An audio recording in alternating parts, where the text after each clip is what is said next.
આપણે હોમિયોપેથિક દવા ચાલુ કરી એ પહેલાં તમને શું તકલીફ હતી? પેટમાં એસિડિટી, ગેસની તકલીફ, માથાનો દુખાવો, પછી પગમાં કળતર, પગમાં ખારી ચડવાની, ને જ્યારે પેટમાં એસિડિટી ગેસ થતો ત્યારે વાહમાં દુખાવો થતો, ને મહિનામાં 3 થી 4 વખત એસિડિટીની તકલીફ રહેતી હતી, માથાનો દુખાવોની તકલીફ રહેતી હતી.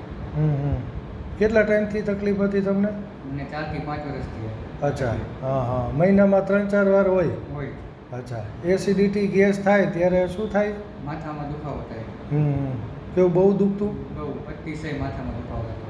અચ્છા, તમે એવું કહેતા કે માથું ભટકાવું એવો દુખાવો થાય? ભટકાડી એમ થાય. અચ્છા, એવો દુખાવો થતો. અચ્છા, 4-5 વર્ષથી આ પ્રોબ્લેમ હતી? બરાબર. અને પગના ને સાંધાના દુખાવા હતા?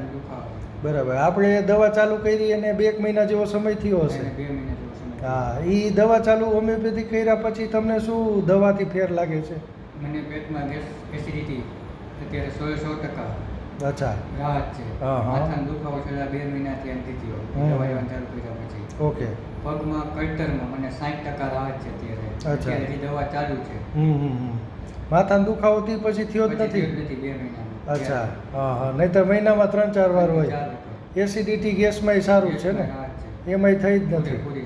અચ્છા, તો પછી વાહે પાછળનો દુખાવો થતો એ બંધ થઈ ગયો. પગમાં કળતર ને એ બધું સાંધાના દુખાવા હતા?